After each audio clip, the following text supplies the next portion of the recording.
Anti-Fascist International member Muhammed Desai says the US's early morning attack on Venezuela's capital, Caracas, and the purported capture of the sitting president, Nicolás Maduro, has everything to do with the largest oil reserves in the South American nation. Desai says the same white genocide lies Washington continues to peddle against South Africa is exactly what the Trump administration is doing in Venezuela, accusing it of aiding drug cartels. He adds that South Africa's civil society stands in solidarity with Venezuelans and the peace-loving people of the world in condemning the U.S. aggression and greed.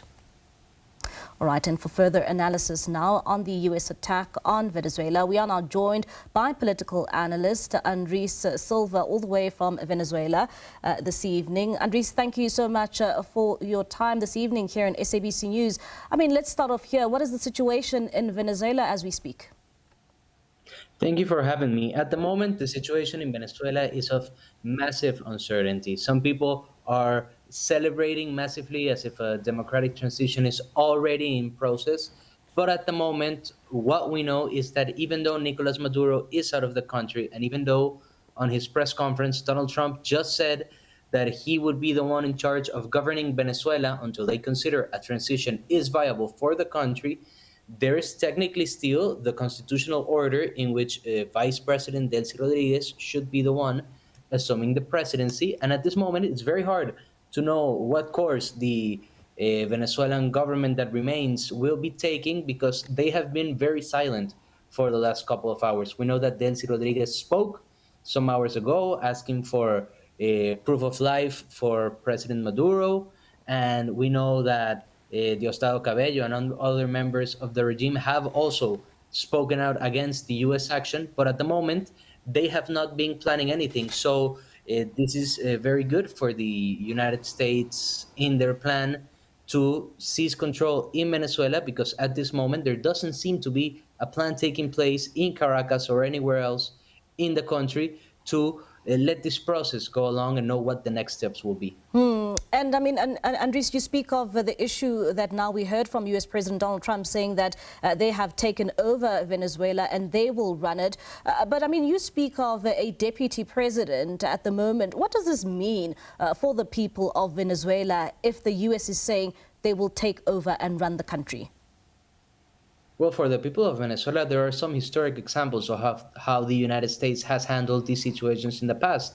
We know that for several years, the U.S., after the Noriega operation, took similar actions to control the country for some times until they thought, as Donald Trump said today, that a transition is viable. But at this moment, there is no indication of how they will do it. We know that the United States at that time had about 75,000 troops in Panama, guaranteeing that governability, such as the one Donald Trump is proposing today. But we know that the strikes on Venezuela and the way the operation was handled was all by air. So at this moment, there are no troops in Venezuela that we know of, American troops. And what some experts have been calculating that would be necessary to sustain a situation like the one they had with Panama would be up from 100 to 150,000 troops in Venezuela. So if Donald Trump is serious about his plan of governing or somehow finding a way to control how Venezuela is governed until they consider a transition viable, they have to also execute a plan to have a military presence in Venezuela, especially in Caracas, take control of institutions, take control of the government, and then start to implement this plan. Because if they just believe that the airstrikes and taking Nicolás Maduro away from Venezuela will be enough to guarantee that the remaining members of the governing party are going to be scared and they won't be taking action, then that is underestimating the way Venezuela has done politics for the last 20 years. And coming to the reaction from the people of Venezuela, particularly when it comes to, you know, how U.S. President Donald Trump has captured Maduro, what is the sentiment coming out from the people of Venezuela when it comes to him being captured and now being taken all the way to New York? And at the same time, how he has been described as U.S. President Donald Trump, saying that he is a dictator and, of course, he is responsible for the drug cartels, particularly in the U.S.?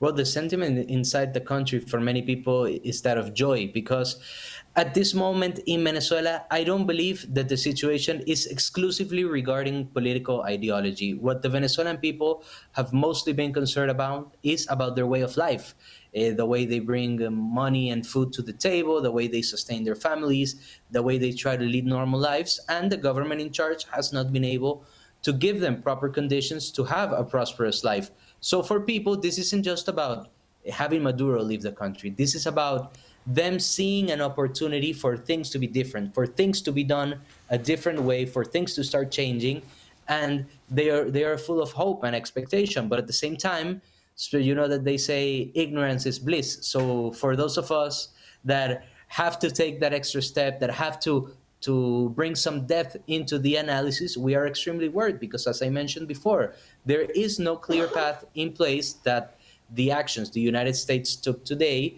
will necessarily lead to a democratic transition. So until we see signs from either side, either what the Venezuelan government that remains will do or how the United States will execute what President Trump has proposed today, then what we are left with is uncertainty.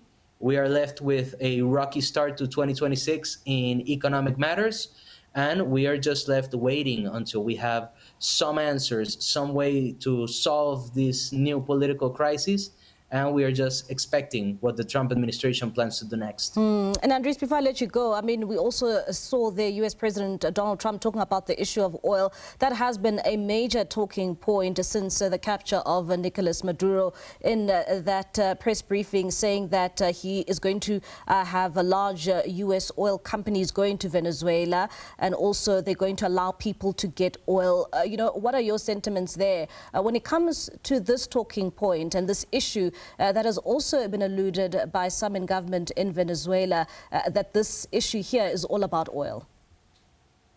Well, this is what worries many analysts, because if this was merely a political situation which resulted in oil opportunities for American companies, then it would be an interesting conversation, because we know that, as Donald Trump mentioned before, there used to be several American companies exporting, producing, and exploiting oil in Venezuela, but this was under a special form that was executed in Venezuela, where there were several partnerships between the government and these oil companies. Recently, what has worried many people, including myself, is that Donald Trump does not see this, the termination of those contracts, as a change in the law. They see it as theft of land and oil.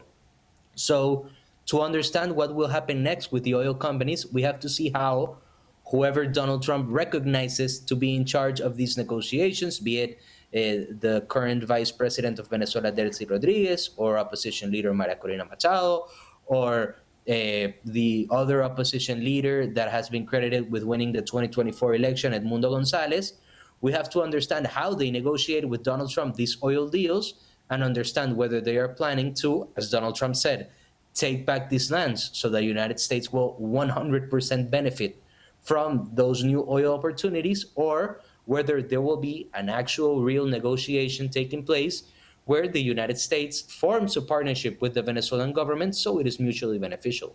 All right, Andres, so thank you so much for your time and for your analysis. So that's Andres Silva, the political analyst all the way from Venezuela, just giving us his insights following that capture and that attack on Venezuela earlier on today.